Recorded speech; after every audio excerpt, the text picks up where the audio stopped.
Well, I'll tell you what, campers.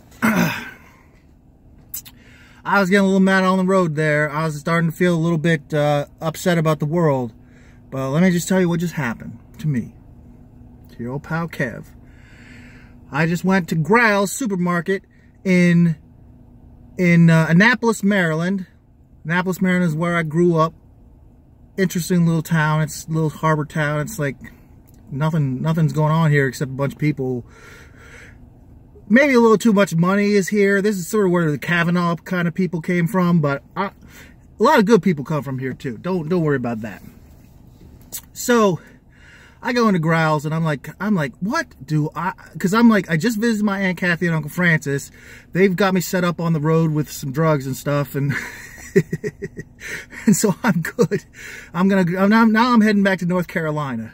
So I go into the Growl's and I'm like, I gotta get some breakfast because, you know, it's 11:30 and I haven't eaten anything, and, you know, it's time to eat something. So I go in and then I'm standing there like at the little deli place, and I'm standing next to this cop, and like I turn to the cop and I say, boy, we're sort of spoiled for choice, aren't we? And he looked at me like, what?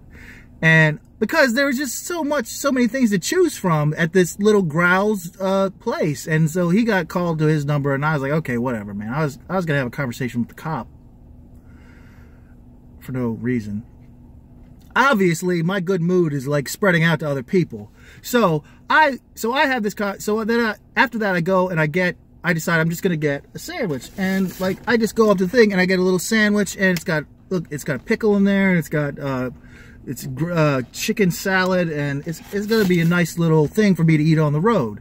And so I get in line, I'm bopping, I got my little earpiece on, I'm listening to, like, I don't know, some song. I think it's like Fame by David Bowie, and I'm just kind of like dancing and stuff. And like I'm in line, there's a guy in front of me, this little guy, white guy with a beard, and I put my stuff behind his, and he gets all his stuff, and he says, I'm gonna get this guy's lunch. And I was like, okay. I was like, cool. And he did. And I said, you know what, brother? I'm going to pay this forward. You don't worry about it, because I'm going to do something nice. And then the checker guy was like, you know, I saw somebody earlier today who didn't have quite enough money. And there were like 3 people who came up and tried to give her money to help with stuff. And I was like, you know what?